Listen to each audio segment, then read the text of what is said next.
तो अपन पढ़ना चालू करते हैं। Our next chapter is going to be atomic structure, है ना।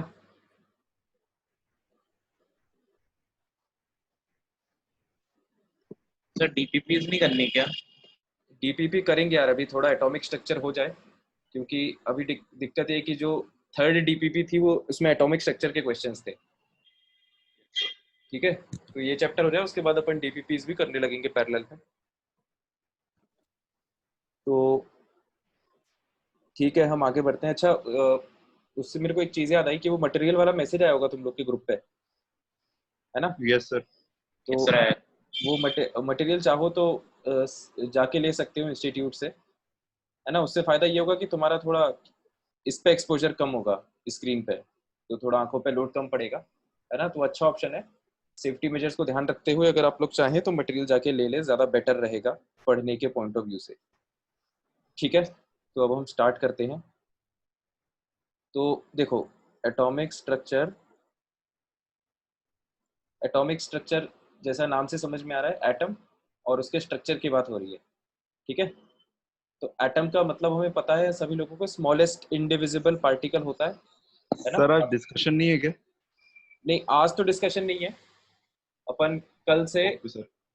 कल से डिस्कशन इस तरह से किया करेंगे। मैं 1 मिनट बता देता हूँ तुम्हें लिख के। जैसे मान लो अपनी 1 घंटे की क्लास हो रही है, सॉरी 1.5 घंटे की क्लास हो रही है, तो उसको अपन डिवाइड कर लिया करेंगे 1:30 में, है ना। तो इस 1 घंटे में अपन थ्योरी पढ़ेंगे और 30 मिनट्स में डिस्कशन कर लेंगे। ठीक है, रफली ये वाला रेशियो रहेगा, उसको अपन एडजस्ट करते रहेंगे अपने हिसाब से बेस्ड ऑन आवर रिक्वायरमेंट। ठीक है, ओके। क्योंकि अपना यस थ्योरी सर। पोर्शन थोड़ा सा पीछे हो रहा है, तो उसमें वो दिक्कत है। तो 1 सेकेंड। सर आज नया चैप्टर स्टार्ट हो रहा है क्या? हाँ, ये नया चैप्टर है एटॉमिक स्ट्रक्चर, नई हेडिंग डाल लेना कॉपी में, थ्योरी वाली कॉपी में। ठीक है, ओके सर। इसका मैंने बता भी दिया था पिछले क्लास में कि अपन अगली क्लास से नया चैप्टर स्टार्ट करेंगे, है ना। तो इस क्लास के बाद मैं बता दूंगा कि अगली क्लास में कितना होमवर्क डिस्कस होगा। ठीक है, उस हिसाब से अपन देख लेंगे। तो एटॉमिक स्ट्रक्चर की बात अपन ये कर रहे थे। एटम की डेफिनेशन सभी लोगों को पता है ना। पिछले लेक्चर्स में आईटीसी में और मूल में एटम की डेफिनेशन बताई हुई है। स्ट्रक्चर का मतलब होता है बनावट या संरचना। तो एटम जो है वो इलेक्ट्रॉन प्रोटॉन न्यूट्रॉन से मिलकर बनता है। ये बेसिक बात अपन को पता है, 8th 9th 10th क्लास में हमने ये सब पढ़ा है थोड़ा थोड़ा। ठीक है, तो अब मैं यहाँ पर पीडीएफ प्रोजेक्ट करने वाला हूँ। ये पीडीएफ दिख रही है सभी लोगों को? Yes sir. यस ठीक है, सर। तो इसके जो यस स्टार्टिंग सर। स्टार्टिंग के जो मॉडल्स हैं, जहाँ पर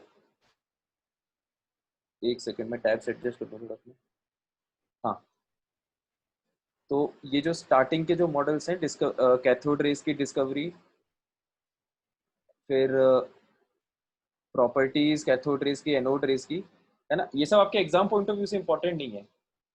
ठीक है, तो इसीलिए इसको अपन कॉपी में नोट नहीं कर रहे हैं, इसको अपन यहीं से पढ़ के समझ लेते हैं, है ना। एग्जाम में इससे क्वेश्चन नहीं आएगा, है ना। स्कूल में भी नहीं आएगा और कॉम्पिटेटिव एग्जाम में भी नहीं आएगा। तो बस इसको एक बार अपन ऐसे रीड मार के समझ लेते हैं। ठीक है, तो अभी तो यही सेम शीट आप लोगों के पास है, तो इसको चाहो तो बाद में शीट से रीड कर लेना, अभी स्क्रीन पे देख लो। ठीक है, और जो लिखने की जरूरत होगी वो अपन लिख लेंगे।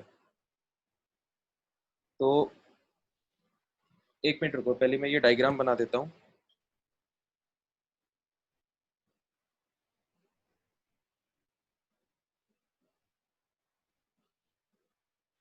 सबसे पहले जो हम पढ़ने वाले हैं वो है कैथोड रेज, है ना।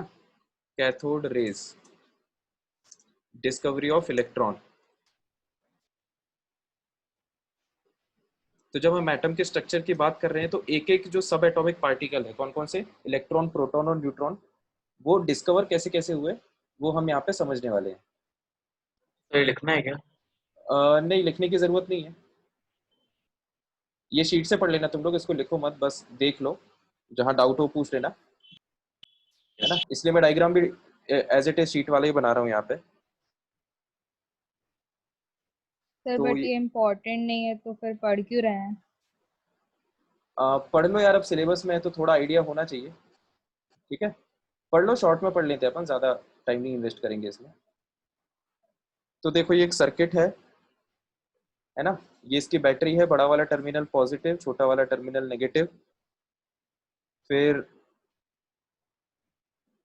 यहाँ पर ये जो प्लेट है ये क्योंकि पॉजिटिव टर्मिनल से कनेक्टेड है तो इसलिए इसको कैथोड बोला जाता है। और ये वाली प्लेट जो नेगेटिव टर्मिनल से कनेक्टेड है, मतलब ये नेगेटिव पोटेंशियल पर है, इसको एनोड बोला जाता है। ठीक है, तो अब जब अपना जो सेटअप था उसमें इस तरह से इसको बंद किया गया, और यहाँ पर एक आउटलेट दिया गया है। एक सेकेंड,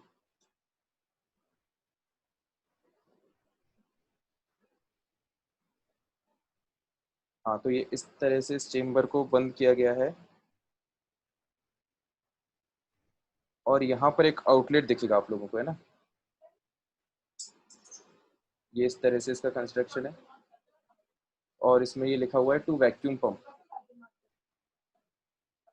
ठीक है,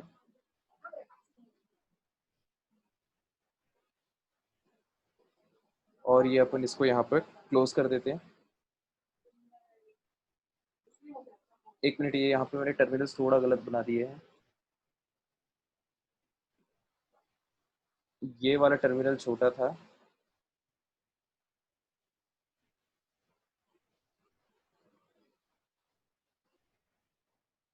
हाँ, ये वाला टर्मिनल छोटा था, तो ये नेगेटिव टर्मिनल था, ये पॉजिटिव टर्मिनल था, तो ये पॉजिटिव हो जाएगा, ये नेगेटिव हो जाएगा। ठीक है, उसके बाद इसमें हमने लिया है gas at low pressure.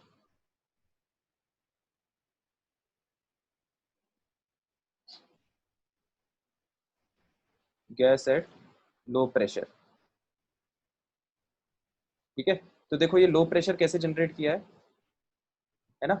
Low pressure का मतलब क्या है, ये देखो यहाँ पे ये वैक्यूम पंप है, तो वैक्यूम पंप क्या करता है, चेंबर में वैक्यूम बनाने की कोशिश करता है। ठीक है, तो वैक्यूम पंप क्या करता है, गैस को बाहर निकाल देता है, तो number of gaseous molecules in this chamber decreases, जिसके कारण प्रेशर जो है गैस का वो कम हो जाता है। ठीक है, तो इस चेंबर में जो गैस प्रेजेंट है वो लो प्रेशर पे प्रेजेंट है। पहली चीज, ये एक्सपेरिमेंट लो प्रेशर गैस पे परफॉर्म किया गया, और यहाँ पर जो वोल्टेज मेंटेन की गई वो बहुत हाई मेंटेन की गई है ना, this was very high voltage, है ना, या वेरी हाई पोटेंशियल डिफरेंस। तो वेरी हाई पोटेंशियल डिफरेंस का क्या मतलब है कि ये जो पॉजिटिव टर्मिनल है और ये जो नेगेटिव टर्मिनल है, इन दोनों में पोटेंशियल का डिफरेंस बहुत ज़्यादा है। ठीक है, इसको आप ऐसे भी समझ सकते हो, पोटेंशियल डिफरेंस को आसान भाषा में अगर समझना हो तो, जैसे फिजिक्स के लैंग्वेज में अगर हम समझें तो अगर ये एक पॉइंट है और अगर ये दूसरा पॉइंट है, तो ये दोनों पॉइंट सेम हाइट पर है ना, तो दोनों पॉइंट सेम पोटेंशियल पर है। तो अगर आप बॉल को यहाँ पर रखोगे तो बॉल सेकेंड पॉइंट की तरफ नहीं भागेगी। ठीक है, लेकिन अगर आपने सेकेंड पॉइंट को थोड़ा सा नीचे कर दिया, ठीक है, मान लो ये हो गया अपना सेकेंड पॉइंट, तो अब देखो फर्स्ट पॉइंट और सेकेंड पॉइंट में पोटेंशियल का डिफरेंस हो गया, तो अब बॉल जो है वो हाई पोटेंशियल से लो पोटेंशियल पे मूव करती है। तो फर्स्ट पॉइंट और सेकेंड पॉइंट के बीच में जितना ज़्यादा पोटेंशियल का डिफरेंस होगा, बॉल जो है वो उतनी फास्ट मूव करेगी। ठीक है, तो इसी तरह से हम इलेक्ट्रिकली ये पोटेंशियल डिफरेंस अप्लाई करते हैं, तो जितना ज़्यादा पोटेंशियल का डिफरेंस होगा, चार्ज्ड पार्टिकल उतनी तेजी से मूव करेगा। ठीक है, तो इसीलिए पोटेंशियल डिफरेंस अप्लाई किया जाता है। अब देखो potential high potential difference apply करने से क्या होता है कि जो इलेक्ट्रॉन, जो नेगेटिव जो इलेक्ट्रॉन्स हैं, है ना, ये एक मेटल की प्लेट है, तो मेटल में इलेक्ट्रॉन्स बाहर होते हैं, तो अब होता क्या है, देखो इसको थोड़ा जूम करके बनाते हैं, तो इसमें जो एटम्स अटैच होंगे, ये एक डॉट एक एटम को रिप्रेजेंट कर रहा है, तो इसको हम यहाँ पर एक जूम करके बनाते हैं, तो ये एटम का स्ट्रक्चर हो गया। ठीक है, ये इसमें ऐसे इलेक्ट्रॉन्स रिवॉल्व करते हैं, ये बात हमें पता है। तो इलेक्ट्रॉन्स क्या है, अभी बंधे हुए रहते हैं एटम में। ठीक है, बंधे हुए क्यों रहते हैं, क्योंकि प्रोटॉन अपोजिटली चार्ज पार्टिकल है, तो इलेक्ट्रॉन उससे अट्रैक्टिव फोर्स एक्सपीरियंस करता है। अब होता क्या है कि अगर आप बहुत हाई पोटेंशियल डिफरेंस अप्लाई कर दोगे तो इसका मतलब क्या है कि ये वाली जो प्लेट है, अब ये हो गई पॉजिटिवली चार्ज, है ना, तो ये इलेक्ट्रॉन कहाँ पर है, यहाँ पर, तो ये वाला जो पॉजिटिव प्लेट है ये इलेक्ट्रॉन को बहुत तेजी से अपनी तरफ खींचेगी। तो उस चक्कर में क्या होता है, ये जो इलेक्ट्रॉन जो एटम में पहले बंधा हुआ था ये फ्री हो जाता है, और फ्री हो जाता है और तुरंत ये इसकी तरफ भागता है बहुत तेजी से, पॉजिटिव प्लेट की तरफ। ठीक है, तो जब बहुत हाई वोल्टेज अप्लाई किया गया तो ऐसा पाया गया कि रेज कुछ रेज नेगेटिव टर्मिनल से निकल के पॉजिटिव टर्मिनल की तरफ जा रही हैं। ठीक है, तो ये तो चलो एक्सपेरिमेंटल सेटअप हो गया, है ना। अब इन रेज को क्या बोला गया, इन रेज को बोला गया कैथोड रेज। ठीक है, कैथोड रेज सिंपली इसलिए बोला गया क्योंकि ये कैथोड से निकल रही थी, तो कैथोड की रेज मतलब कैथोड रेज, है ना। तो सबको बेसिक एक्सपेरिमेंटल सेटअप समझ में आ गया होगा क्या हुआ, है ना, और ऑब्जर्वेशन भी समझ में आ गया होगा। तो अब अपन इसकी थ्योरी रीड करते हैं। ठीक है,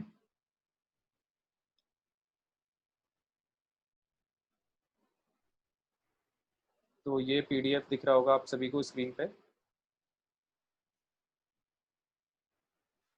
Julius Plucker started the conduction of electricity through gases, है ना। इलेक्ट्रिसिटी मतलब जो चार्ज पार्टिकल है वो यहाँ पे गैस से मूव कर रहा है इन अ डिस्चार्ज ट्यूब, इसको एक ट्यूब बोला गया है। When a high voltage of the order of इतना volts is impressed across the electrodes. ठीक है, इलेक्ट्रोड से अक्रॉस जब इतना हाई वोल्टेज लगाया गया, एक सेकेंड, तो some sort of invisible rays moved, है ना, ये इनविजिबल रेज जो है वो इस इलेक्ट्रोड से इस इलेक्ट्रोड की तरफ बढ़ते हुए पाए गए। तो अब देखो प्रॉपर्टीज देखते हैं हम कैथोड रेज की। एक सेकेंड, हाँ, तो ये देखो एक एक प्रॉपर्टी देख लेते हैं हम। कैथोड रेज की ये सब प्रॉपर्टीज एक्सपेरिमेंटली पाई गई। Cathode rays travel at a very high velocity, है ना, बहुत तेज फ्लो करते हैं और ऑन अ स्ट्रेट पाथ, सीधी पाथ पे मूव करते हैं। As it pros shadow as it produces shadow of an object placed in its path. अब ये बात कैसे पता चली कि स्ट्रेट पाथ पे मूव करते हैं, क्योंकि वो शैडो बना रहे थे ऑब्जेक्ट का, है ना। ये वाला जो डायग्राम है यहाँ पर, ये जो क्रॉस रखा हुआ है, ठीक है, तो ये जैसा क्रॉस है एज इट इज इसका शेडो सीधा का सीधा यहाँ यहाँ पर स्क्रीन पे पाया गया। ठीक है, अगर ये शेडो थोड़ा आड़ा टेढ़ा होता तो इसका मतलब हम क्या कहते कि कैथोड रेज थोड़ी क्रिस क्रॉस डायरेक्शन में या आड़ी टेढ़ी डायरेक्शन में मूव कर रही होगी। ठीक है, जब अगर शेडो एज इट इज पाया गया है, जो ऑब्जेक्ट की डायमेंशंस थे अगर शेडो के भी एग्जैक्टली वही डायमेंशन है, वही एंगल है, इसका मतलब कैथोड रेज सीधे सीधे ट्रेवल की होंगी। आई होप इस पॉइंट में किसी को कोई डाउट नहीं है। तो ये पहला पॉइंट क्लियर हुआ अपना कि कैथोड रेज सीधी हाई वेलोसिटी से स्ट्रेट लाइन में ट्रेवल करते हैं। सेकेंड पॉइंट देखते हैं, cathode rays produces mechanical effects, है ना। It's if small light pedal wheel is placed in between electrodes it rotates। ठीक है, मैकेनिकल इफेक्ट्स प्रोड्यूस करते हैं। Cathode rays consist of material particles. इस लाइन का ये मतलब है कि cathode rays mechanical effect produce करते हैं, मतलब कैथोड रेज में मैटर होता है। ठीक है, कैथोड रेज जिस पार्टिकल से बनते हैं उसमें मैटर है, तो जब एक मैटर किसी दूसरे मैटर से टकराएगा तो वो उस पर अपना इम्पैक्ट जनरेट करेगा। ठीक है, तो जब मेटल ऑब्जेक्ट को बीच में रखा गया तो कैथोड रेज के टकराने के कारण ये मेटल ऑब्जेक्ट इसकी पोजीशन चेंज हुई, ये हिला, डिस्प्लेस हुआ। तो इससे हमें क्या समझ में आया कि जो कैथोड रेज है वो मैटर से बनी हुई है। ठीक है, मटेरियल से बनी हुई है। यहाँ पर ये जो मैटर मटेरियल वाली बात है मैं इसको थोड़ा सा समझा देता हूँ, तुम्हारे मतलब जीके के लिए सही रहेगा, ये पता होना चाहिए।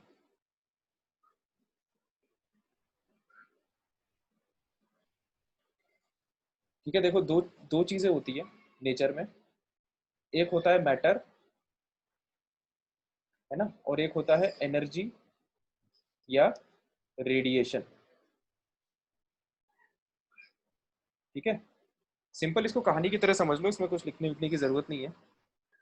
मैटर सीधी सी बात वो चीज होती है जिसका मास होता है, और एनर्जी या रेडिएशन वो चीज होती है जिसका मास नहीं होता। ठीक है, फॉर एग्जाम्पल जैसे आप क्रिकेट बॉल की बात करो, क्रिकेट बॉल का एक मास है, मैटर है। ठीक है, आप प्रोटॉन की बात करो, प्रोटॉन का मास है अपने आप में, मैटर है।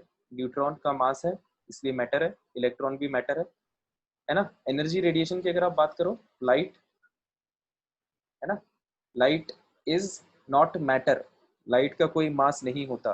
ठीक है, लेकिन लाइट कुछ चीज तो होती है अपने आप में, तो अगर हम उसको मैटर की कैटेगरी में नहीं रख सकते तो फिर हम उसको एनर्जी या रेडिएशन की कैटेगरी में रखेंगे। Sound, sound is also form of energy और रेडिएशन। लाइट, लाइट हो गया, साउंड, हीट, है ना। ये जितनी भी चीजें हैं इनका अपने आप में कोई मास नहीं होता, लेकिन ये अपने सराउंडिंग्स में अपना इम्पैक्ट जरूर छोड़ती है। तो ऐसी कोई भी चीज जो सराउंडिंग को इम्पैक्ट कर रही है, अगर उसका खुद का कोई मास हो तो वो मैटर की कैटेगरी में जाती है, और अगर उसका कोई मास नहीं हो तो वो एनर्जी या रेडिएशन की कैटेगरी में आ जाती है। तो ये बहुत सिंपल सी बात थी, आई होप ये सबको समझ में आ गई होगी। ठीक है, तो हम वापस आते हैं अपने पॉइंट पे जो हम डिस्कस कर रहे थे।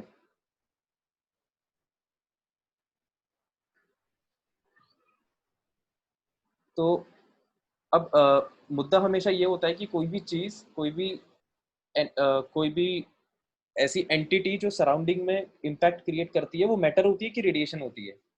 तो कैथोड रेज, क्योंकि अपन को पता नहीं था स्टार्टिंग में, इसलिए क्वेश्चन मार्क था कि क्या ये मैटर है या क्या ये रेडिएशन है। तो बाद में ये वाला जो पॉइंट है वो इसी तरफ इशारा कर रहा है कि जब एक लाइट पेडल व्हील बीच में लगाया गया, है ना, तो कैथोड रेज के टकराने से लाइट पेडल व्हील घूम गया। तो ये लाइट पेडल व्हील घूम रहा है, इसका मतलब कैथोड रेज में कुछ ना कुछ मैटर है। ठीक है, आई होप सेकेंड पॉइंट सबको क्लियर है। मैं 5 सेकंड का पॉज ले रहा हूँ, कोई किसी को डाउट हो तो पूछ सकता है।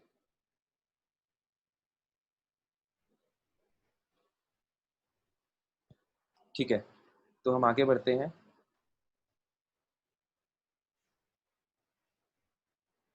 हाँ, when electric and magnetic fields are applied to the cathode rays in the discharge tube, the rays are deflected, thus establishing that consist of charged particles।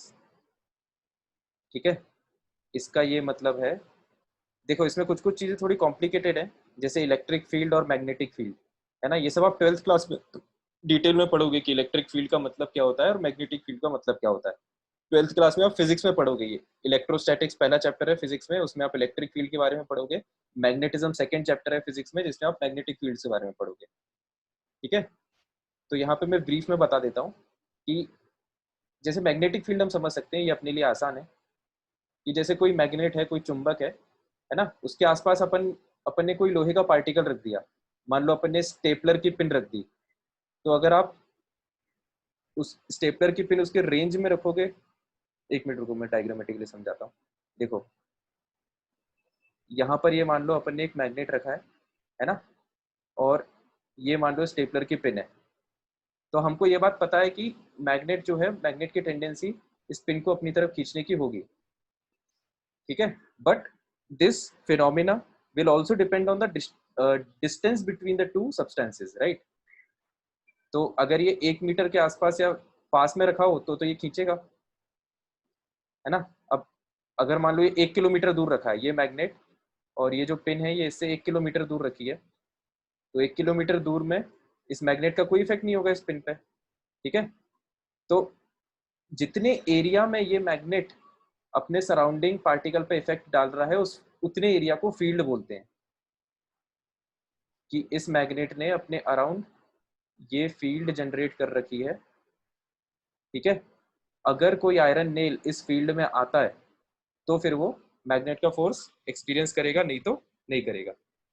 ठीक है, तो फील्ड का मतलब ये होता है, बाकी इन डिटेल आप फिजिक्स में पढ़ लोगे। तो सिमिलरली जैसे मैग्नेट के कारण मैग्नेटिक फील्ड होती है, वैसे इलेक्ट्रिक चार्ज के कारण इलेक्ट्रिक फील्ड होती है। है ना। तो when electric and magnetic fields are applied to the cathode rays, the rays are deflected, ठीक है। तो जब इलेक्ट्रिक फील्ड अप्लाई की जाती है तो ये जो अपने जो चार्ज पार्टिकल है, जो कैथोड रेज है, वो कौन सी तरफ डिफ्लेक्ट हुए? They get deflected towards that direction, जिससे कि उनकी नेगेटिव नेचर पता चलती है। जैसे यहाँ पर डायग्राम में देखो, ये एक नेगेटिव प्लेट है, ये एक पॉजिटिव प्लेट है। तो नेगेटिव और पॉजिटिव प्लेट के बीच में एक इलेक्ट्रिक फील्ड है ना। अगर आपने कोई नेगेटिव चार्ज रखा तो वो पॉजिटिव की तरफ भागेगा, और बीच में अगर आपने कोई पॉजिटिव चार्ज रखा तो नेगेटिव प्लेट की तरफ भागेगा, ठीक है। तो इसका मतलब ये दोनों प्लेट्स के बीच में एक फील्ड जनरेटेड है। तो कैथोड रेज को जब अपन ने देखा तो उसमें पाया गया कि कैथोड रेज पॉजिटिव टर्मिनल की तरफ मूव कर रही है। इसका मतलब ये एक नेगेटिवली चार्ज पार्टिकल होगा। तो इस एक्सपेरिमेंट से इसका चार्ज वेरीफाई हो गया। संकेत क्या पूछ रहा है? सर एम्पियर के एक्सपेरिमेंट के बाद हुआ था क्या ये? एम्पियर का एक्सपेरिमेंट कौन सा है?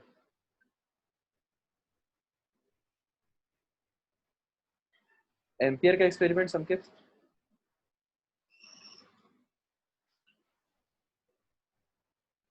अनम्यूट करके पूछो, जल्दी पूछना हो तो। सर उसने ही बताया था कि डिफ्लेक्शन होता है। किस चीज में? ये कैथोड रेज में? कैथोड रेज में नहीं, मतलब वो मैग्नेटिक फील्ड का कॉन्सेप्ट है। इलेक्ट्रिक फील्ड का कॉन्सेप्ट नहीं, वो तो बहुत पहले हो गया था यार, है ना। तो वो तो पहले हो गया था, तभी अपन इलेक्ट्रिक फील्ड की बात कर पा रहे हैं यहाँ पे, क्योंकि इलेक्ट्रिक फील्ड इस एक्सपेरिमेंट से पहले इन्वेंट हो गई होगी।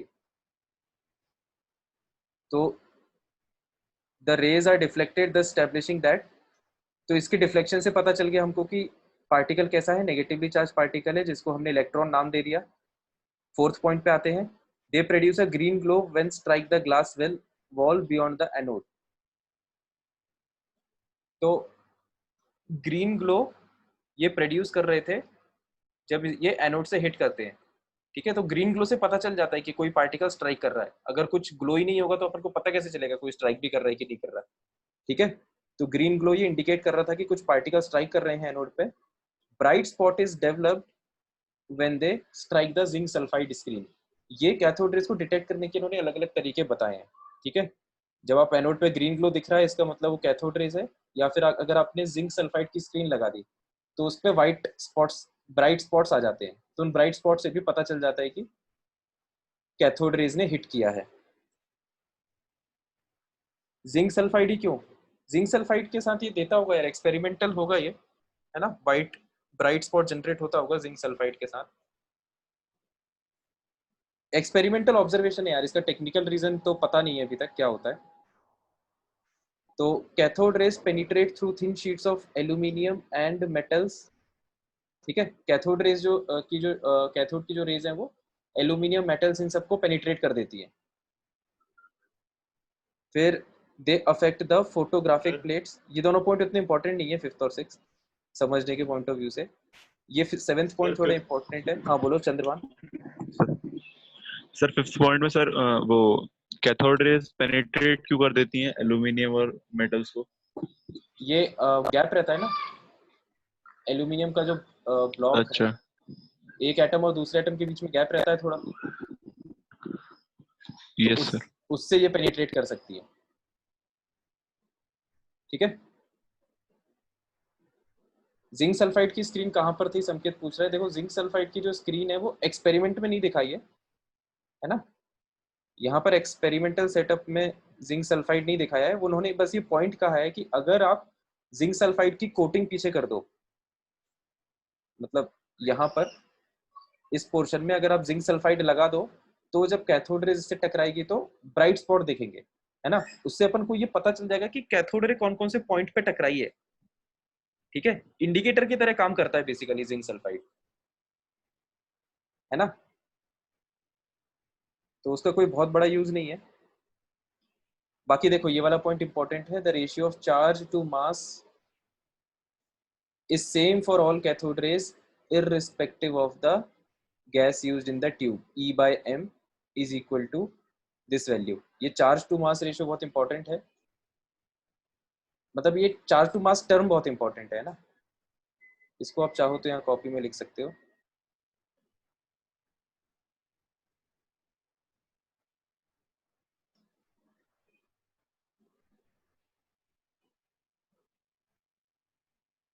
Charge to mass ratio, charge to mass ratio of a particle.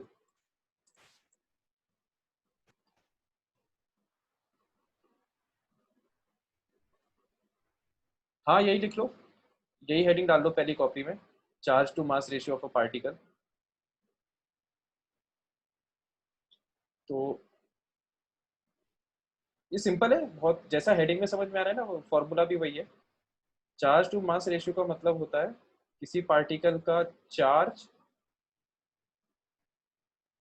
Divided by उसका मास, ठीक है, Q बाय M।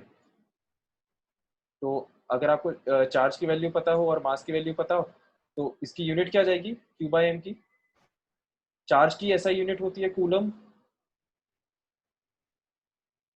मास की ऐसा यूनिट होती है kg, ठीक है। इसका मतलब Q बाय M की यूनिट क्या आ जाएगी, कूलम पर kg, है ना, कूलम पर kg, ठीक है। कूलम जो है वो चार्ज की SI यूनिट होती है, SI यूनिट। तो चार्ज टू मास रेशियो कई जगह पे यूज होता है, इसलिए हमें इसका इस टर्म का मतलब पता होना चाहिए। तो वापस हम पॉइंट पे आते हैं।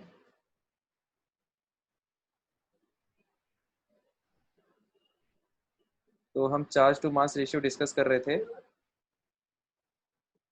तो चार्ज कैसे बोला है मतलब इन्होंने? चार्ज टू मास रेशियो, ये जो रेज निकली ना, इसका चार्ज टू मास रेशियो इन्होंने एक्सपेरिमेंटली निकाला, मिलिकन्स ऑयल ड्रॉप एक्सपेरिमेंट से, ठीक है। तो लंबा चौड़ा एक्सपेरिमेंट है, उसको पढ़ने की जरूरत नहीं है।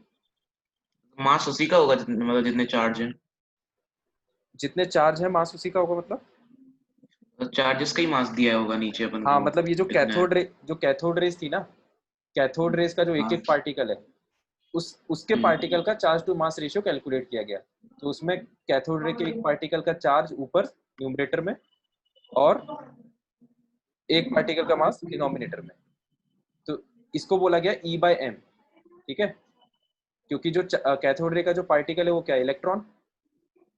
तो इलेक्ट्रॉन को अपन इलेक्ट्रॉन के चार्ज को हम स्मॉल ई से भी रिप्रेजेंट करते हैं, तो इसलिए अपना चार्ज टू मास रेशियो हो गया E बाय M, ठीक है।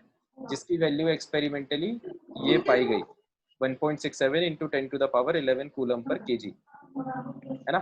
ये वैल्यू आपको याद रखने की जरूरत नहीं है, बस आपको ये पता होना चाहिए कि चार्ज टू मास रेशियो कैसे कैलकुलेट करते हैं, उसका क्या फॉर्मूला होता है। तो बस उसके बाद ये कंक्लूड कर दिया गया। अब तो हर चीज कैलकुलेट हो गई, है ना। कैथोड रे कौन से पार्टिकल से बना है, उसका क्या नेचर होता है, क्या इलेक्ट्रिकल मैग्नेटिक इफेक्ट्स होते हैं, सब कैलकुलेट हो गया। तो उसके बाद फाइनली इस पार्टिकल को क्या बोल दिया गया, इलेक्ट्रॉन, ठीक है। तो ये थी इलेक्ट्रॉन जब की उन्हें डिस्कवरी। सर जब उन्हें पता था कि मतलब ये इलेक्ट्रॉन है और नेगेटिव से पॉजिटिव की तरफ जाता है, तो फिर ये क्यों लिखा रहता है कि कन्वेंशनली पॉजिटिव टू नेगेटिव की तरह लेते हैं अपन इलेक्ट्रॉन का डायरेक्शन।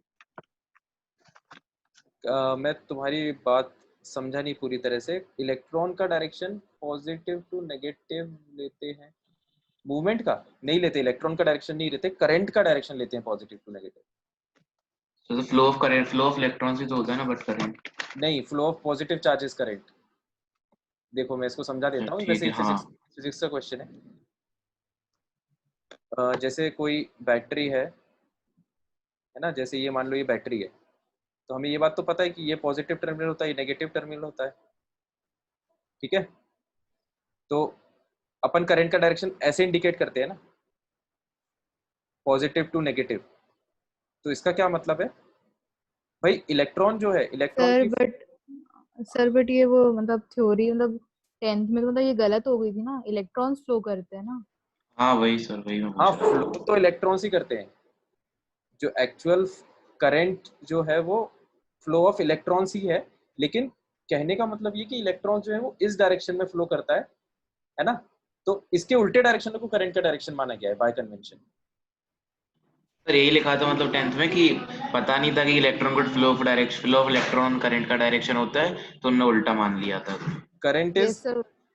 मतलब current is basically flow of positive charge, है ना, ये बात सही है, current is flow of positive charge. लेकिन करंट तब किसी वायर में हम करंट तब बोलते हैं जब उसमें इलेक्ट्रॉन्स फ्लो हो रहे हो, तब हम बोलेंगे कि उस वायर में करंट फ्लो हो रहा है, ये बात सही है। लेकिन डायरेक्शन अलग अलग है दोनों के, ठीक है। तो अगर इलेक्ट्रॉन लेफ्ट साइड में फ्लो करेगा तो हम बोलेंगे कि करंट राइट डायरेक्शन में फ्लो कर रहा है। यस ठीक है, बात समझ में आ गई? Yes sir. Yes sir. ठीक है, तो हम क्या डिस्कस कर रहे थे, एक मिनट रुको।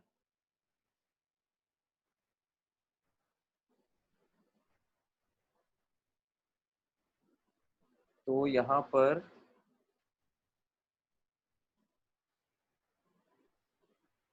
कि तो ये अपना कैथोड रे, यहाँ कैथोड रे का जो पार्टिकल है उसको इलेक्ट्रॉन बोल दिया गया, and hence discovery of electron was completed.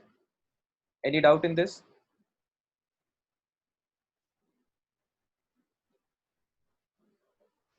तो अब हम आते हैं अगले अगले पार्टिकल पे, डिस्कवरी ऑफ प्रोटॉन, है ना। तो इसके लिए एनोड रेस को ऑब्जर्व किया गया, तो इसका एक्सपेरिमेंट देख लेते हैं। Goldstein repeated the experiment with a discharge tube filled with a perforated cathode, है ना। तो यहाँ पर देखो ये हाई वोल्टेज है, सेम सेम टाइप का एक्सपेरिमेंट है, अपैरेटस है, ये हाई वोल्टेज सोर्स है। तो ये जो बड़ा वाला टर्मिनल है वो इस बार लेफ्ट साइड में है, पिछले एक्सपेरिमेंट में वो राइट साइड में था, ठीक है। तो इसलिए इस बार एनोड लेफ्ट साइड में आ गया है, कैथोड राइट साइड में आ गया, है ना। और ये वाला जो कैथोड है ये परफोरेटेड लिया गया। परफोरेटेड का मतलब क्या है कि इसमें आपको छेद दिख रहे होंगे, ठीक है, इस छेद का मतलब है परफोरेटेड। तो he found that new type of rays came out through the hole in the cathode। तो ये जो कैथोड है, कैथोड से एक नई टाइप की रेज जो है वो देखी गई, है ना। तो अब ये कैसे हुआ है इसको देखते हैं। When this experiment is conducted, a faint red glow is observed। तो देखो यहाँ पर भी अपन ने गैस लिया होगा, है ना। Since these rays originate from anode, they are called anode rays। अब ये जो रेज है ये एनोड से ओरिजिनेट होती है। तो देखो एनोड से कैसे ओरिजिनेट हो रही होगी, इसको मैं हाइड्रोजन गैस के उससे समझाता हूँ। देखो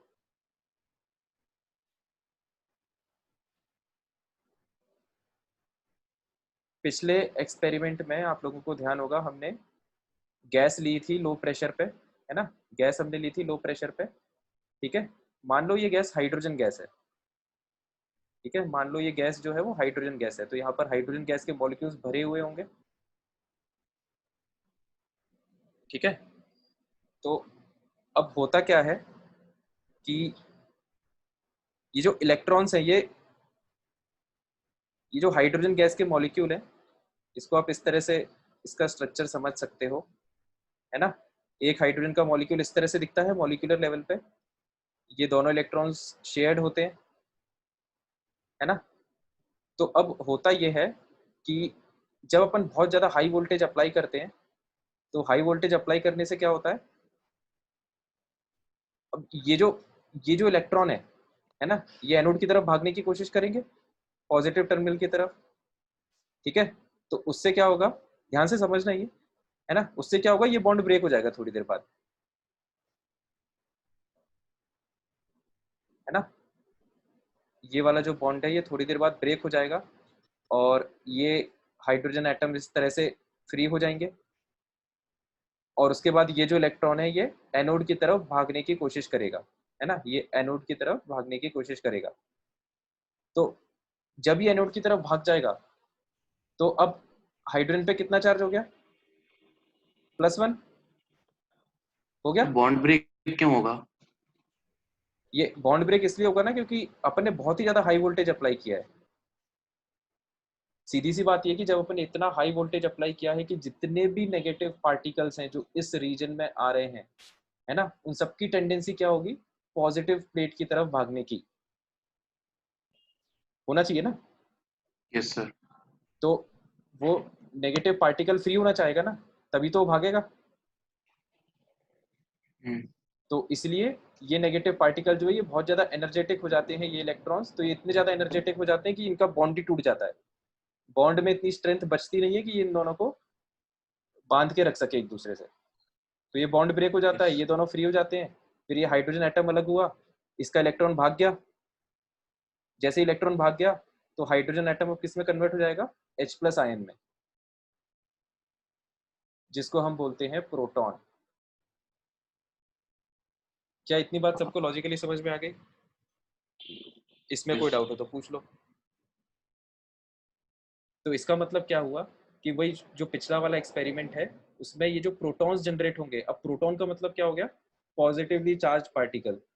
तो पॉजिटिवली चार्ज पार्टिकल का क्या टेंडेंसी होगी, वो तो नेगेटिव प्लेट की तरफ भागने की कोशिश करेगा, है ना। आइडियली ऐसे ही होना चाहिए, जो नेगेटिव चार्ज है पॉजिटिव की तरफ, पॉजिटिव चार्ज नेगेटिव की तरफ। तो उसी एक्सपेरिमेंट को गोल्डस्टीन ने थोड़ा और अच्छे से आइडेंटिफाई किया, है ना।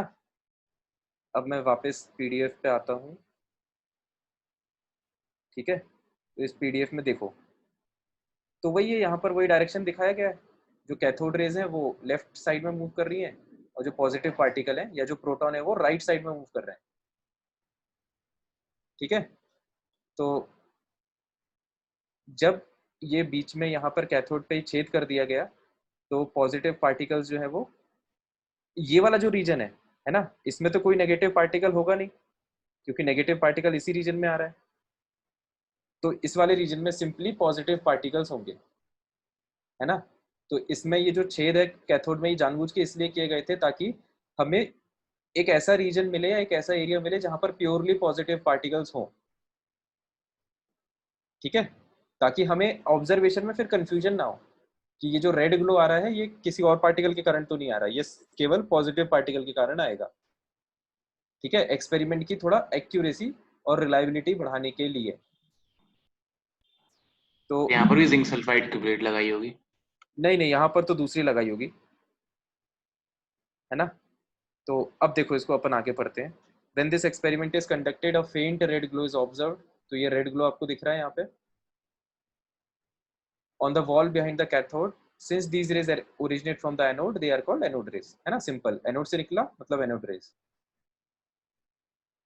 प्रॉपर्टीज ऑफ एनोड रेज देखो, anode rays travel along straight paths and hence they cast shadows of object. Same जैसा कैथोड में था वैसा ही, सेम एक्सपेरिमेंट, ठीक है। जैसा जो ऑब्जेक्ट का साइज है वैसा ही अगर शैडो का साइज होगा, तो इसका मतलब क्या होगा, एनोड रेज स्ट्रेट पाथ में ट्रैवल करते हैं, पहला पॉइंट हो गया।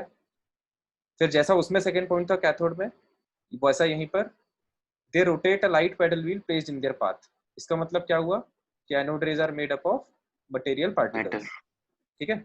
अगला है they are deflected towards negative plate of electric field, है ना।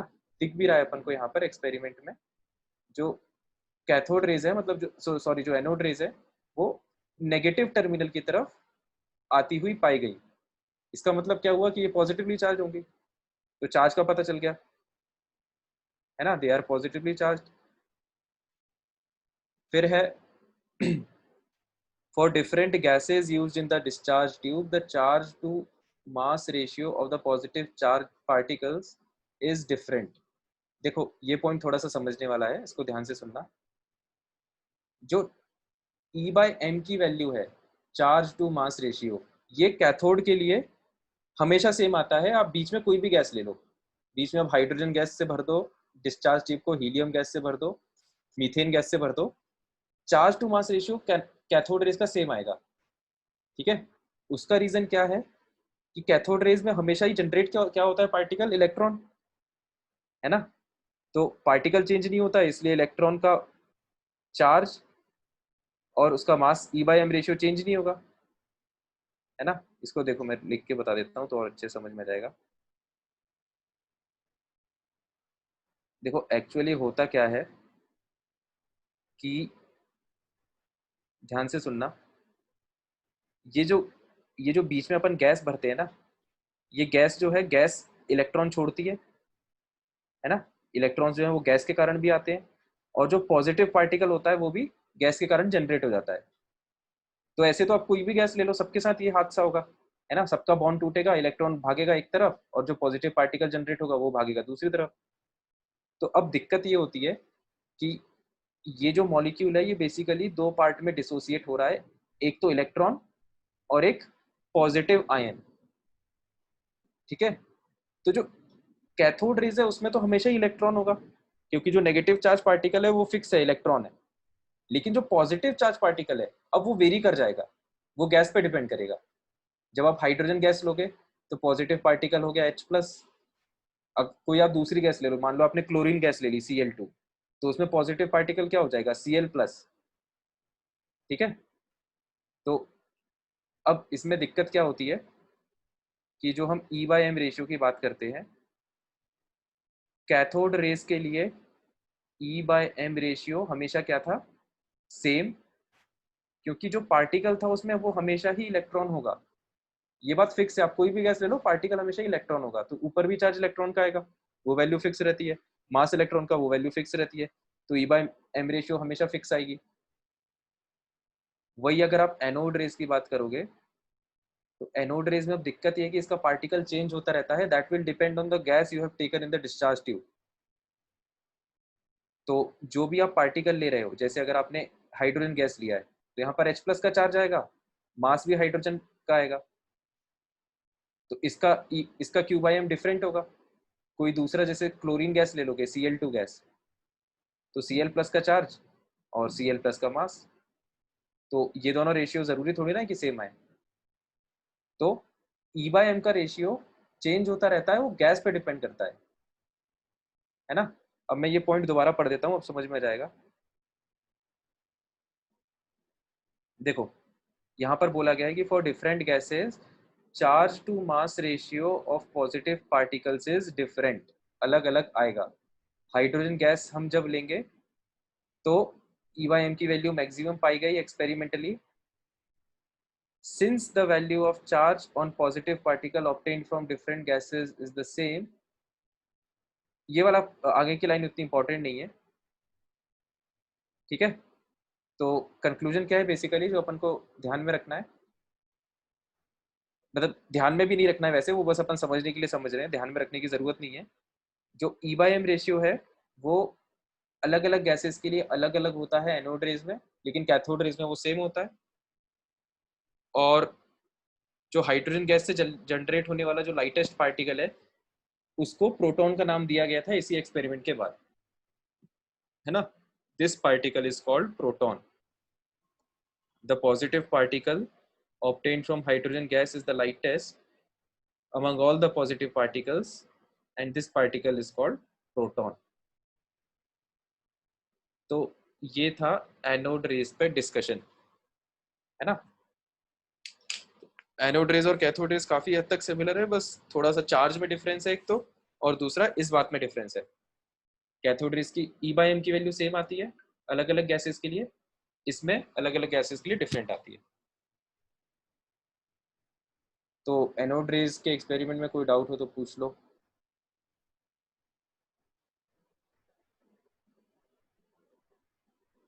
तो फिर हम आगे बढ़ते हैं, अगला है डिस्कवरी ऑफ न्यूट्रॉन।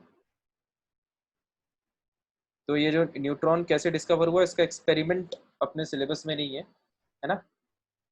तो बस एक बहुत इसका ओवरव्यू दिया गया है, तो इतना ही पढ़ लेते हैं बस अपन। Later a need was felt for presence of electrically neutral particles.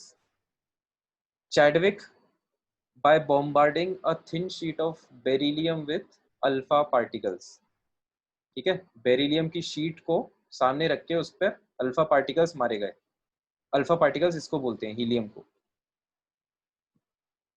तो उससे क्या हुआ, when electrically neutral particles having a mass slightly greater than that of protons were emitted। तो इस तरह के पार्टिकल्स इजेक्ट होते हुए पाए गए जिनका मास प्रोटॉन से हल्का सा ज्यादा था और जो इलेक्ट्रिकली न्यूट्रल थे। अब इनकी इलेक्ट्रिकल न्यूट्रलिटी कैसे इन्होंने डिटेक्ट की होगी, कि वही आप इलेक्ट्रिक फील्ड बना दो, है ना, लेफ्ट साइड में कैथोड रख दो, राइट साइड में एनोड रख दो, सर्किट कंप्लीट कर दो, तो ये पार्टिकल जो है वो किसी की तरफ नहीं जाएगा, है ना। अगर किसी भी प्लेट की तरफ नहीं भागने की टेंडेंसी है, इसका मतलब क्या है, ये पार्टिकल पे कोई चार्ज ही नहीं है, न्यूट्रल है। तो इस तरह से इसके चार्ज को इन्होंने असेस किया होगा, है ना, और फाइनली इस चार्ज को, इस पार्टिकल को नाम दे दिया न्यूट्रॉन्स। ठीक है, तो ये सब न्यूट्रॉन का भी कुछ ऐसे अपन को याद रखने की जरूरत नहीं है, क्वेश्चन इन पे नहीं आएंगे। तो आपको एक मोटा मोटा आइडिया लग गया कि इलेक्ट्रॉन, प्रोटॉन और न्यूट्रॉन की डिस्कवरी कैसे हुई है। यस।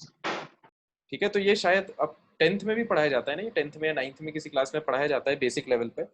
उन्हीं एक्सपेरिमेंट्स को अपन ने थोड़ा डिटेल में समझ लिया यहाँ पे, है ना। तो हाँ सुमित, 1 मिनट रुको, मुझे ये बात अब तक समझ नहीं आई, बेरिलियम के एक्सपेरिमेंट में कार्बन कैसे एमिट हुआ। अच्छा 1 सेकेंड रुको। बेरिलियम के एक्सपेरिमेंट में कार्बन कैसे एमिट हुआ, ये होता ये है कि ये जो एटम जब इससे टकराता है ना, तो ये मिक्स हो जाते हैं। ठीक है, मिक्स होने का मतलब क्या है कि बेरिलियम के जो 4 प्रोटॉन है, हीलियम का 2 प्रोटॉन भी उसी में जाके मिल जाता है। ठीक है, तो पहले इसमें 4 प्रोटॉन थे, हीलियम के 2 प्रोटॉन और आके जुड़ गए, तो टोटल 6 प्रोटॉन हो गए इस एटम में। और इसी तरह से क्या बोलते हैं, न्यूट्रॉन्स भी, इनके हीलियम के कुछ न्यूट्रॉन्स इसमें आके ऐड हो जाते होंगे। तो इस प्रोसेस में बस एक न्यूट्रॉन एमिट होता होगा। ठीक है, इस तरह से इस एक्सपेरिमेंट को किया गया होगा, मतलब ये थोड़ा हाई लेवल का एक्सपेरिमेंट है, इसलिए इन्होंने इसका apparatus वगैरह यहाँ पे एक्सप्लेन नहीं किया। तो इसमें ऐसा किया गया होगा, मतलब इस तरह से वेलोसिटी वगैरह मॉनिटर की गई होगी कि उसमें से एक ही न्यूट्रॉन निकले। और ये जो जो तुम्हारा डाउट था सुमित कि कार्बन एटम क्यों जनरेट हो रहा है, देखो इनके तो अपन ने नाम दे दिए हैं, है ना। कार्बन को आप ऐसा समझ लो कि कार्बन एक ऐसे एटम का नाम है जिसमें 6 प्रोटॉन्स और 6 न्यूट्रॉन्स होंगे। ठीक है, उस एटम को अपन कार्बन बोल देंगे। तो अगर कभी भी अपन को कोई ऐसा एटम देखे जिसमें 6 प्रोटॉन 6 न्यूट्रॉन है, तो वो एटम कार्बन होगा अपने लिए। तो जब इन दोनों को एक दूसरे से टकराया होगा, तो जो नया एटम जनरेट हुआ होगा उसमें 6 प्रोटॉन और 6 न्यूट्रॉन दिखे होंगे, तो इसलिए उस एटम को कार्बन बोल दिया होगा।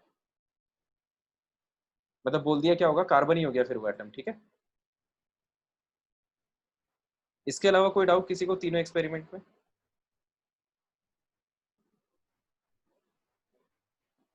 ठीक है, तो हाँ अंकुर बताओ।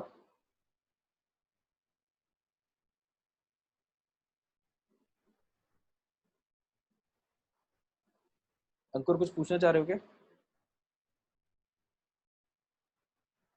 अच्छा नहीं, कोई दिक्कत नहीं है। ठीक है, तो ये टेबल बहुत इंपॉर्टेंट है ना। ये टेबल अपन ने उसमें भी बनाई थी आईटीसी में। आईटीसी में या मोल में कहीं पे ये सब वैल्यूज अपन ने लिखी थी, आप लोगों को याद होगा। इनके मास, चार्ज, है ना, और ये सिंबल। ठीक है, तो इलेक्ट्रॉन का ये सिंबल होता है -10, सिंबल आपको ध्यान में रखना है। इसको बीटा पार्टिकल भी बोलते हैं। प्रोटॉन ये होता है ना, atomic number 1, atomic mass 1, H11, इसको प्रोटॉन बोलते हैं और इसको न्यूट्रॉन बोलते हैं।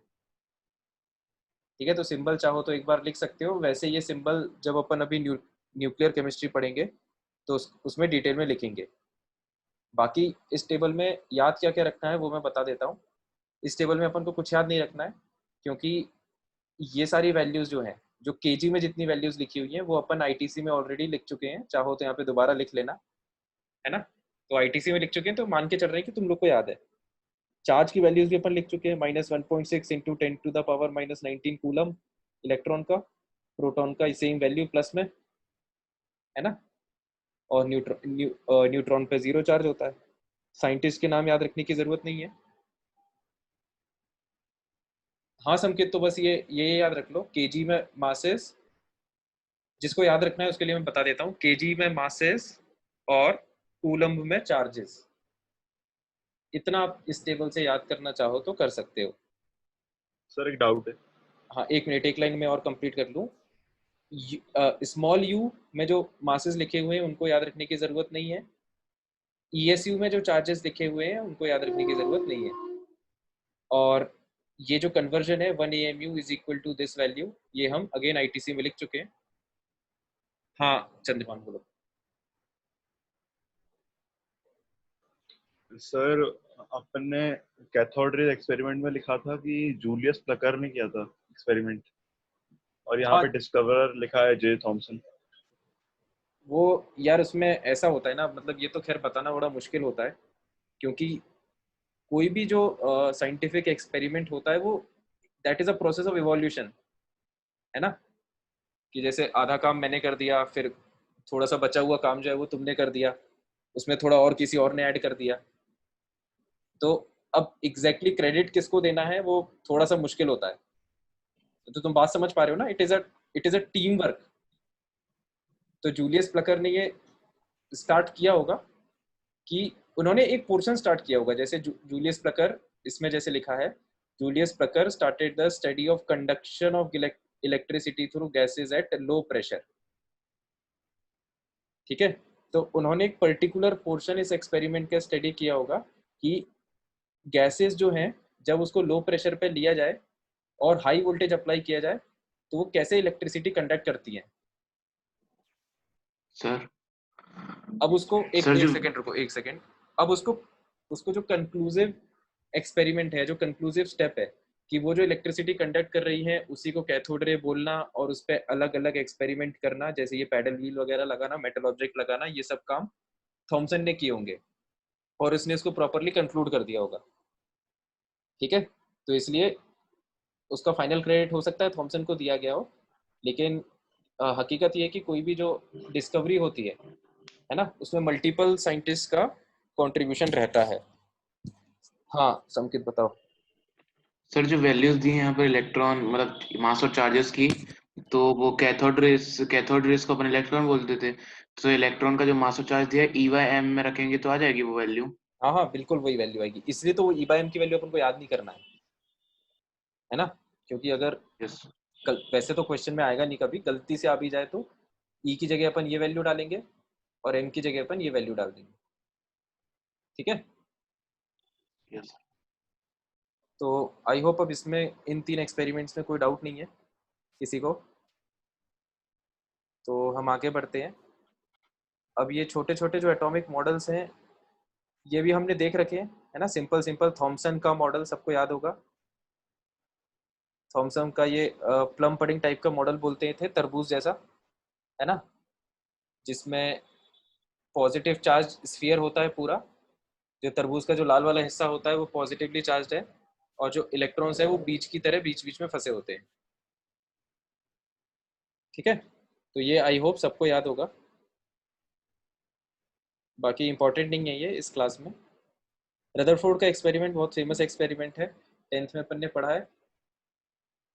तो ये यहाँ पर अभी तक जो अपन ने 3 पार्टिकल की डिस्कवरी की है, इलेक्ट्रॉन प्रोटॉन न्यूट्रॉन, लेकिन न्यूक्लियस की डिस्कवरी नहीं हुई थी। तो न्यूक्लियस की डिस्कवरी का क्रेडिट जो है वो मिस्टर रदरफोर्ड को जाता है। तो इनका एक्सपेरिमेंट मैं एक बार रिवाइज करा देता हूँ। एक गोल्ड फॉइल एक ली थी, है ना, और उस गोल्ड फॉइल पे अल्फा पार्टिकल्स को हिट किया गया था। तो ज़्यादातर अल्फा पार्टिकल सीधे निकल गए, है ना, कुछ कुछ थोड़ा बहुत डिफ्लेक्ट हुए, और कुछ और बहुत ही कम एकदम रिबाउंड हुए। तो क्योंकि बहुत कम पार्टिकल्स एकदम ही रिबाउंड हो गए थे, इसका मतलब क्या हुआ कि जो मास है वो बहुत छोटी सी वॉल्यूम में सेंटर पे प्रेजेंट होता होगा। उस छोटी सी वॉल्यूम को न्यूक्लियस बोल दिया गया, है ना। ये वाले एक्सपेरिमेंट तो ज़्यादा डिटेल में एक्सप्लेन नहीं कर रहा हूँ, इसलिए क्योंकि पहली चीज़ ये आपने पढ़े हैं पुरानी क्लासेस में, दूसरी चीज़ इस क्लास के पॉइंट ऑफ व्यू से ज़्यादा इंपॉर्टेंट नहीं है। ठीक है, ऑब्जर्वेशन से एक बार देख लेते हैं। Most of the alpha particles passed straight, सीधे सीधे निकल गए ज़्यादातर। Few of them deflected through small angles, है ना, और एक बहुत ही स्मॉल परसेंटेज जो था वो लगभग नियरली 180 डिग्री से रिबाउंड हो गया। ठीक है, तो अच्छा, अल्फा पार्टिकल जो है, अल्फा पार्टिकल सभी को पता होना चाहिए अल्फा पार्टिकल क्या होता है ना। ये आप लोग लिख लेना क्योंकि ये उसमें नहीं मिलेगा शीट में। ये मैं वहां पे लिख देता हूँ, उसको कॉपी में लिख लेना ना।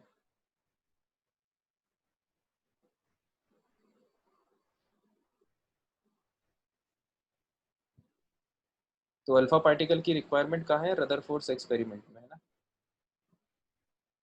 इसलिए मैं रदरफोर्ड्स एक्सपेरिमेंट हेडिंग डाल के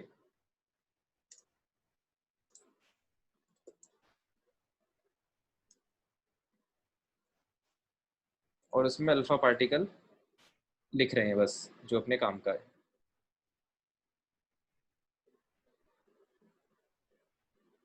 तो इसमें लिख लेना अल्फा पार्टिकल क्या होता है।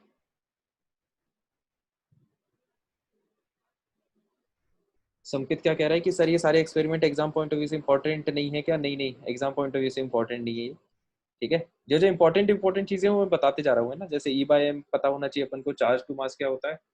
बाकी ये तो अपन को याद रहेगा कि इलेक्ट्रॉन नेगेटिवली चार्ज है, प्रोटॉन पॉजिटिवली चार्ज है, उनके चार्ज मास वगैरह ये सब याद रखना है अपन को।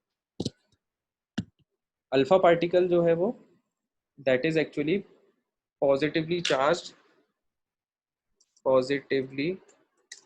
चार्ज्ड हीलियम न्यूक्लियस, इसको अल्फा पार्टिकल बोला जाता है ना। ये बात याद रखना है अपन को, अल्फा पार्टिकल बहुत इंपॉर्टेंट है, कई जगह पर आएगा केमिस्ट्री में।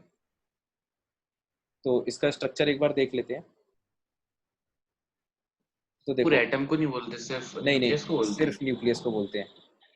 तो हीलियम जो एटम है उसका एटॉमिक नंबर होता है 2 और एटॉमिक मास होता है 4। ठीक है, तो एटॉमिक नंबर 2 है, इसका मतलब नंबर ऑफ प्रोटॉन्स भी कितने हैं? 2। और एटॉमिक मास या मास नंबर 4 है, इसका मतलब क्या है? मास नंबर का मतलब होता है प्रोटॉन्स प्लस न्यूट्रॉन्स, है ना। ये हमने मोल कंसेप्ट में लिखा है। तो ये वैल्यू है 4। तो प्रोटॉन 2 है, तो प्रोटॉन प्लस न्यूट्रॉन 4 है, मतलब न्यूट्रॉन कितना हो जाएगा? 2।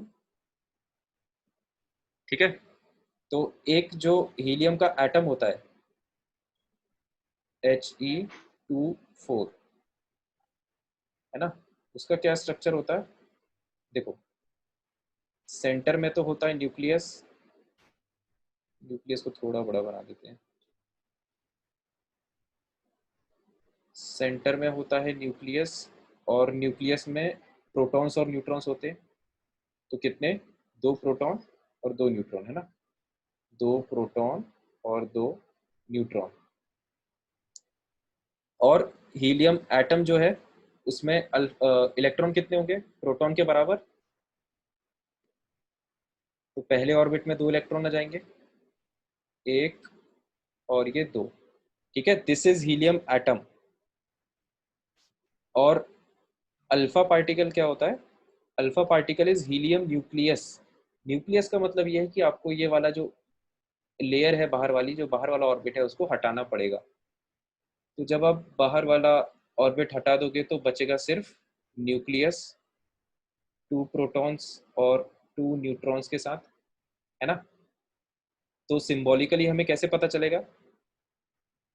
हीलियम अभी भी इसके पास 2 प्रोटॉन है, अभी भी इसके पास 2 प्रोटॉन प्लस 2 न्यूट्रॉन है, लेकिन इसके 2 इलेक्ट्रॉन जो है वो लूज हो गए, तो इस पर +2 चार्ज आ जाएगा, है ना। 2 इलेक्ट्रॉन लूज होने से +2 चार्ज आ जाएगा। तो this 2 4 He+2 represents nucleus of helium, है ना। और इसी को हम क्या बोलते हैं?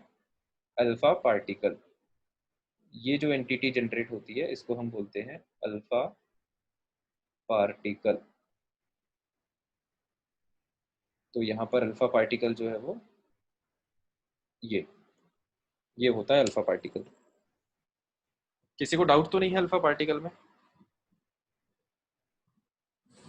ये इतना पोर्शन कॉपी में लिख लेना, रदरफोर्ड एक्सपेरिमेंट हेडिंग डाल के लिख लेना, ताकि जब शीट से पढ़ोगे और कॉपी से पढ़ोगे तो उसमें याद आ जाएगा कि अल्फा पार्टिकल रदरफोर्ड एक्सपेरिमेंट से रिलेटेड है।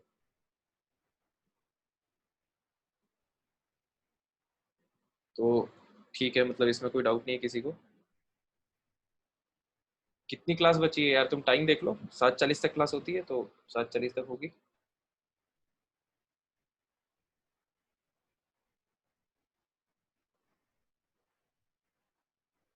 ठीक है, तो बस ये अल्फा पार्टिकल्स, एक सेकेंड, हाँ, तो ये अल्फा पार्टिकल्स हिट किए गए। इसके बेसिस पे देखो इन्होंने न्यूक्लियस का कॉन्सेप्ट क्या क्या बनाया कि atom consist of small small positively charge nucleus.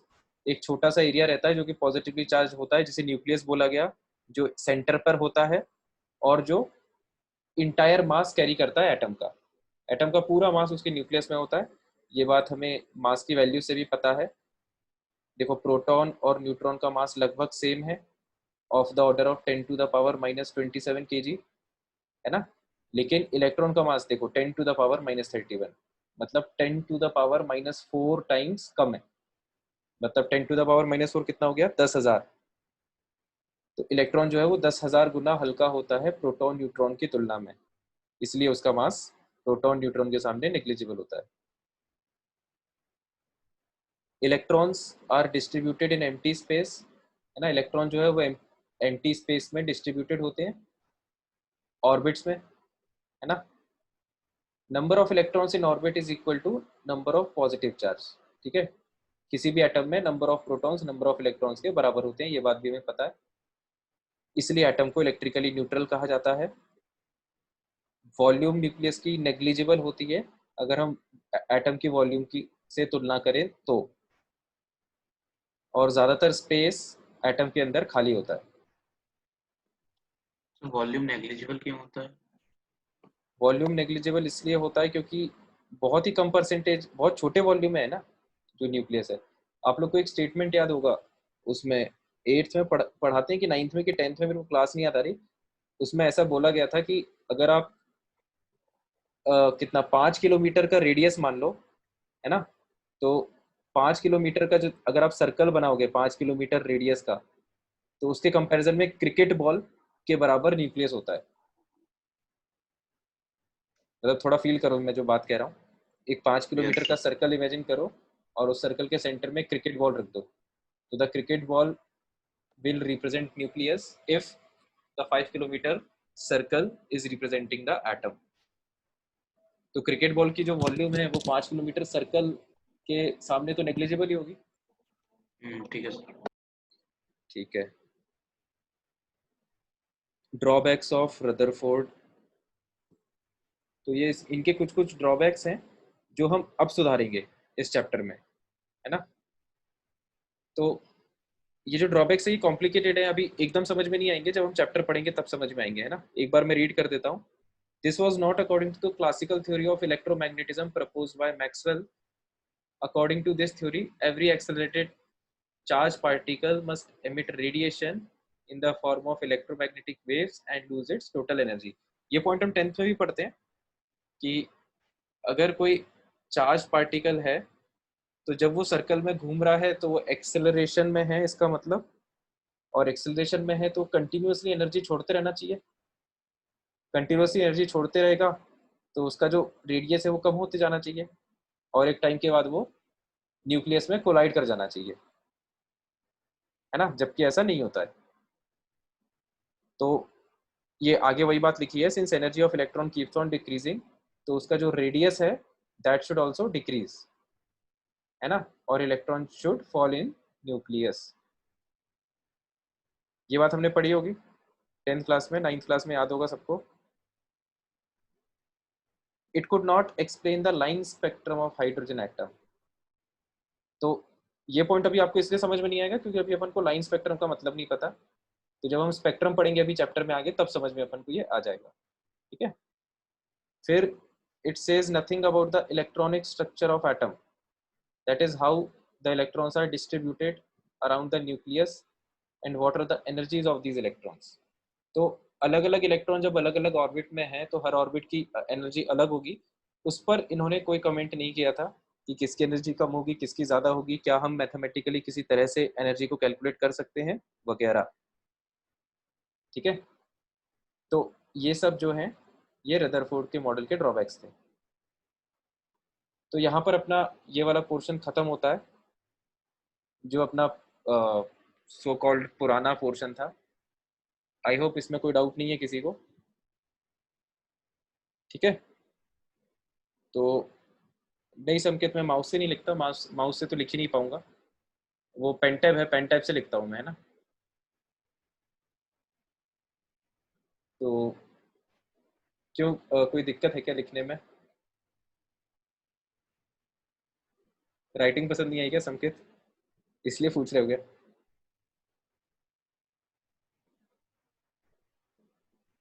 बताओ।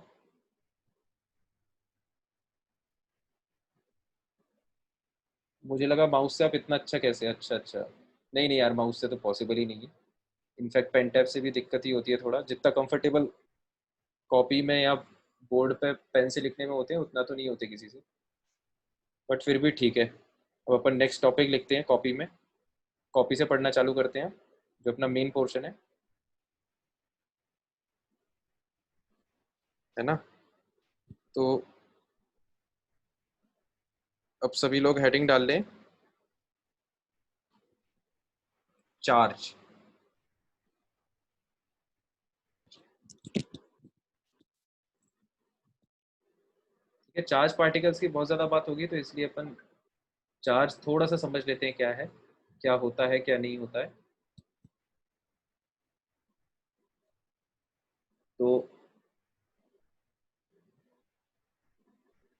सबसे पहले तो एक सेकेंड, सबसे पहले तो जो पहला इंपॉर्टेंट पॉइंट है वो ये है कि चार्ज इज क्वांटाइज्ड।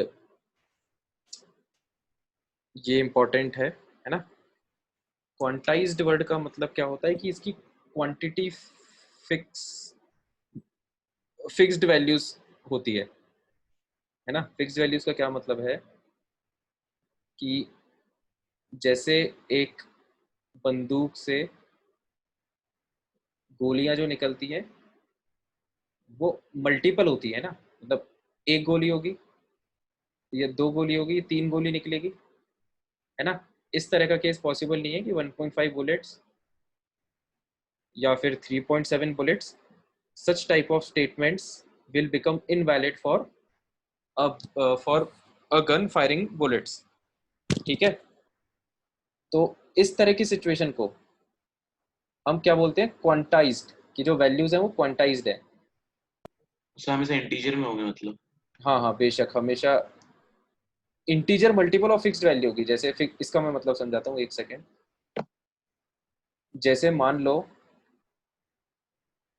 अगर एक बुलेट का मास, एक सेकेंड, अगर एक बुलेट का मास मान लो कितना है, एक बुलेट का मास मान लो अगर 2 ग्राम है, तो कोई गन जो बुलेट्स फायर कर रही है ना, मान लो कि जो फायर्ड बुलेट्स हैं ये इस बकेट में इकट्ठे हो रहे हैं, तो हम ये कह सकते हैं कि इस बकेट का जो मास होगा, इस बकेट में जो बुलेट्स हैं उसका जो टोटल मास होगा वो या तो 2 ग्राम हो सकता है, या 4 ग्राम हो सकता है, 6 हो सकता है, 8 हो सकता है, 10 हो सकता है, 12 हो सकता है। ठीक है, सही बात है।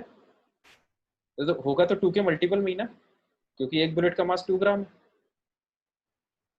तो जो टोटल मास है बकेट में बुलेट्स का, that will be N integer multiple, that will be N integer multiple of weight of one bullet. ठीक है। तो एक बुलेट का मास कितना है, 2 ग्राम। तो जो टोटल मास है वो 2 का ही कुछ इंटीजर मल्टीपल होगा। वो 2 into 1 हो सकता है, 2 हो सकता है, 3 हो सकता है। ठीक है, तो अपना फाइनल आंसर है 2 into 1 2, 2 into 2 4, 2 into 3 6 and so on. इसी तरह से जो चार्ज है, टोटल चार्ज, कहीं पर भी अगर टोटल चार्ज, अपन को टोटल चार्ज की बात हो रही है तो टोटल चार्ज हमेशा क्वांटाइज्ड रहेगा। और क्वांटाइजेशन का मतलब ये है कि जो टोटल चार्ज है वो हमेशा एक इंटीजर मल्टीपल रहेगा सबसे स्मॉल चार्ज के। और सबसे स्मॉल चार्ज किसका मानते हैं, इलेक्ट्रॉन का। ठीक है, electron is the smallest charge particle. Electron से छोटा charge particle till date discover नहीं हुआ है। ठीक है, और फ्यूचर में हो पॉसिबिलिटी कम है। तो कोई भी जो चार्ज होगा अपने सामने वो ग्रुप ऑफ इलेक्ट्रॉन्स ही होगा। है ना। तो इसलिए जो टोटल चार्ज है वो इलेक्ट्रॉन के चार्ज का एक इंटीजर मल्टीपल होगा, है ना, वेयर n इज इंटीजर। ठीक है, तो क्वांटाइजेशन का मतलब समझ में आ गया।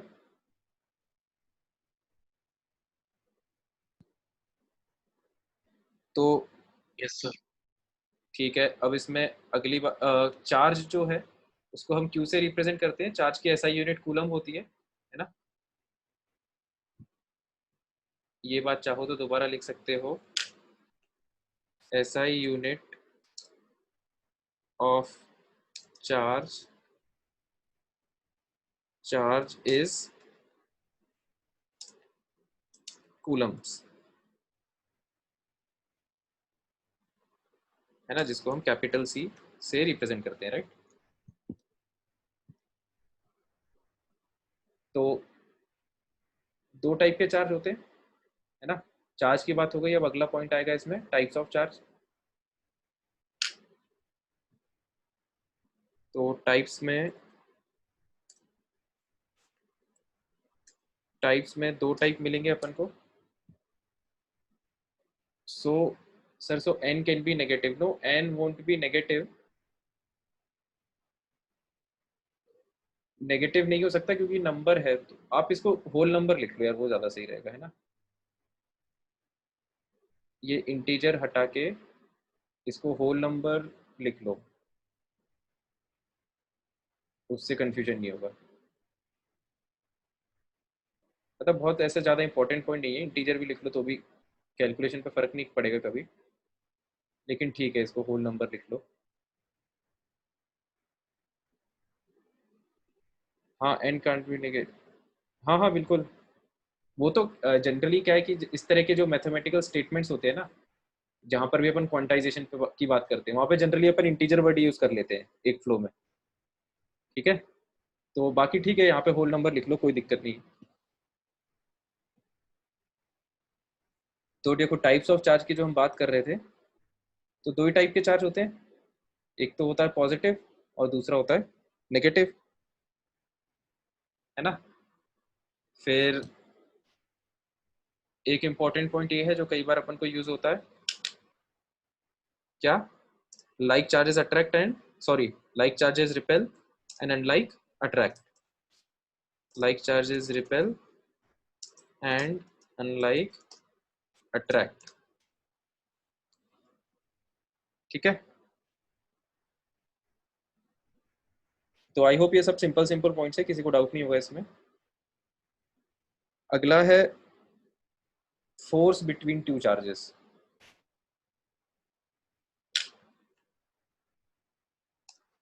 Force between two charges. तो अगर एक चार्ज पार्टिकल ये है Q1 और ये दूसरा चार्ज पार्टिकल है Q2, ये सब जो अपन डिस्कस कर रहे हैं ना अभी चार्ज रिलेटेड, ये आप इन डिटेल फिजिक्स में, इलेक्ट्रोस्टैटिक्स में देखोगे, है ना, बहुत ज्यादा डिटेल में। अभी अपन बस उतना डिस्कस कर रहे हैं जितना अपन को इस चैप्टर के लिए रिक्वायरमेंट है। तो ये दो चार्ज पार्टिकल अगर एक दूसरे के से r डिस्टेंस पे रखे हुए हैं, तो हाँ हाँ लिख लिख लो इनको, लिखते जाओ। ये जो अपन चार्ज से अब कॉपी में लिखेंगे पूरा, है ना। तो इन दोनों के बीच में जो फोर्स होता है ना, एक चार्ज पार्टिकल दूसरे चार्ज पार्टिकल पे फोर्स लगाता है, ये बात अपन को पता है। अगर आप एक पॉजिटिव चार्ज रख दोगे और यहाँ पर एक नेगेटिव चार्ज रख दोगे, तो पॉजिटिव चार्ज नेगेटिव चार्ज को अपनी तरफ खींचेगा, तो इसका मतलब दोनों एक दूसरे पे कुछ फोर्स लगाते हैं। तो उस फोर्स को इलेक्ट्रोस्टैटिक फोर्स बोलते हैं, Fe,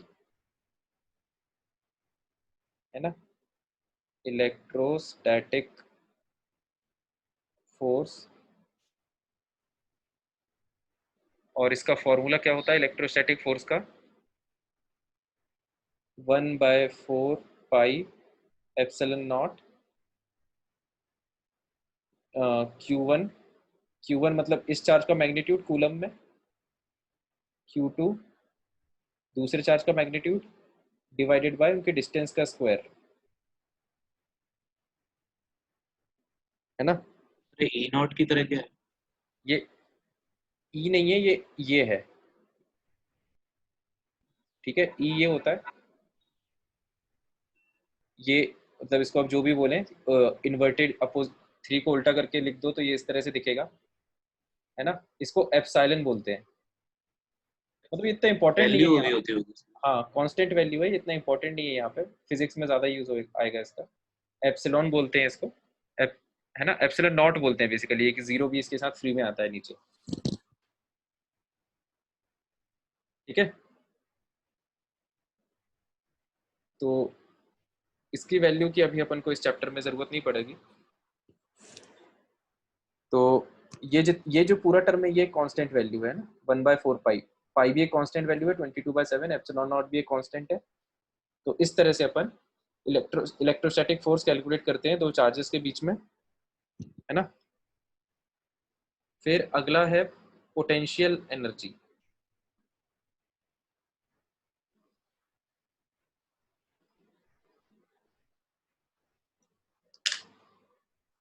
पोटेंशियल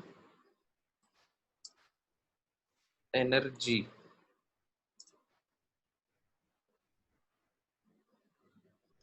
तो पोटेंशियल एनर्जी वही सेम डायग्राम आ जाएगा जो यहाँ पर है, ठीक है। तो मैं डायरेक्ट पोटेंशियल एनर्जी का फॉर्मूला लिख दे रहा हूँ यहाँ पे। पोटेंशियल एनर्जी जब आप कैलकुलेट करोगे तो वो होती है 1/4 पाई एप्सिलॉन नॉट, मतलब ये वाला कांस्टेंट तो एज इट इज कॉपी हो जाएगा यहाँ पर भी, है ना। फिर Q1 Q2 न्यूमरेटर भी सेम है जैसा ऊपर है, Q1 Q2 divided by R, है ना। ऊपर फोर्स में और पोटेंशियल एनर्जी में बस इतना सा फर्क है, ये इसका यहाँ पर R² आ रहा है और यहाँ पर R की पावर 1 आ रही है, ठीक है। दोनों फॉर्मूले में बस इतना सा डिफरेंस है। तो ये कुछ फॉर्मूलेज आपको याद रखना है, और ठीक है। तो अपन आज के लिए इतना ही रखते हैं, टाइम भी अपना खत्म हो गया है।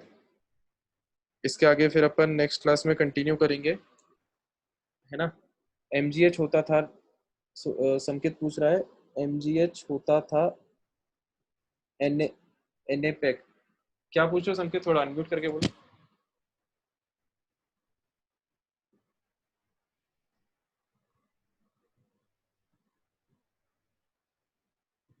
NPP पोटेंशियल का MGH, हाँ पोटेंशियल एनर्जी का, वो तो मास सिस्टम्स के लिए होता है।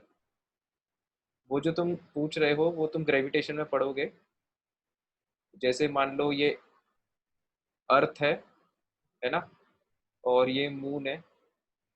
तो अगेन जैसे ये दो चार्जेस होते हैं तो इनके बीच में ये पोटेंशियल एनर्जी होती है, उसी तरह से ये दो मासेस हैं तो इनके बीच में पोटेंशियल एनर्जी होगी। उसका फॉर्मूला होता है G m1m2/r, ठीक है। अब जो अपन MGH की जो बात कर रहे हो ना तुम, MGH तो वो तब होता है जैसे कोई पार्टिकल अर्थ के बहुत पास है। तो अर्थ के बहुत पास है तो उस केस में अपन क्या है, अर्थ का पोटेंशियल 0 मान लेते हैं, ये अर्थ 0 पोटेंशियल पर है, तो उसके रिस्पेक्ट में वो फॉर्मूला MGH आता है।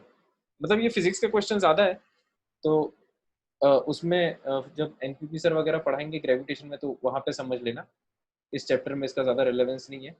और जो तुम्हारा अगला क्वेश्चन है कि सर आप NPP सर और RGL सर की तरह बोर्ड पर क्यों नहीं पढ़ाते, उसमें 2-3 समस्याएं हैं यार। एक तो उसके लिए हाई स्पीड इंटरनेट चाहिए, अभी उतना हाई स्पीड मेरे एरिया में आता नहीं है ऐसा मुझे लगता है।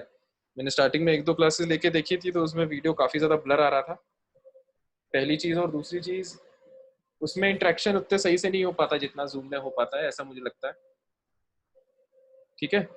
तो तुम लोग को जूम में क्लियर जा रहे हैं ना जितने भी लेक्चर्स हैं, मतलब सबको आवाज वगैरह सब क्लियर आती है ना, वीडियो वगैरह। हाँ तो ठीक है, फिर अपन जूम पे कंटिन्यू करते हैं, है ना। Thank you sir. हाँ एक सेकंड, थैंक यू तो हो जाएगा बाद में। मैं क्या पूछ रहा था अभी, होमवर्क। होमवर्क का क्या सीन है अपना? तुम लोग कल अपन डिस्कस कर लेंगे। अभी कहाँ तक गाड़ी पहुंची थी अपनी? क्वेश्चन नंबर 5 डिस्कस करना था हमको, है ना? हाँ बीच में अपना टर्मिनेट हो गया था सेशन पिछली क्लास में, मेरे को याद आ रहा है। Yes sir. तो अपन ने वो जो क्वेश्चन था वो एक्सरसाइज 2 पार्ट 2 का 5th क्वेश्चन था, ठीक है? तो अगली क्लास में अपन एक्सरसाइज 2 पार्ट 2 अब 15 क्वेश्चन कर लेना, question 6 to yes sir. Question 20, मतलब जितने जो भी नेक्स्ट 15 क्वेश्चंस है ना, उतना अपन डिस्कस करने की कोशिश करेंगे। अपन स्टार्टिंग में वही करीबन 1 घंटे के आसपास पढ़ेंगे पहले थ्योरी, और उसके बाद आधे घंटे में ये जितने क्वेश्चंस डिस्कस हो जाए, ठीक है? तो अभी एटॉमिक स्ट्रक्चर में तो कुछ होमवर्क मिल नहीं पाएगा। शीट वगैरह तुम सबको मिल गई क्या एटॉमिक की? Yes sir. हाँ सर। ठीक, चलो ठीक है, तो फिर अपन मिलते हैं नेक्स्ट क्लास में। Thank you sir. Good night students. Good night sir.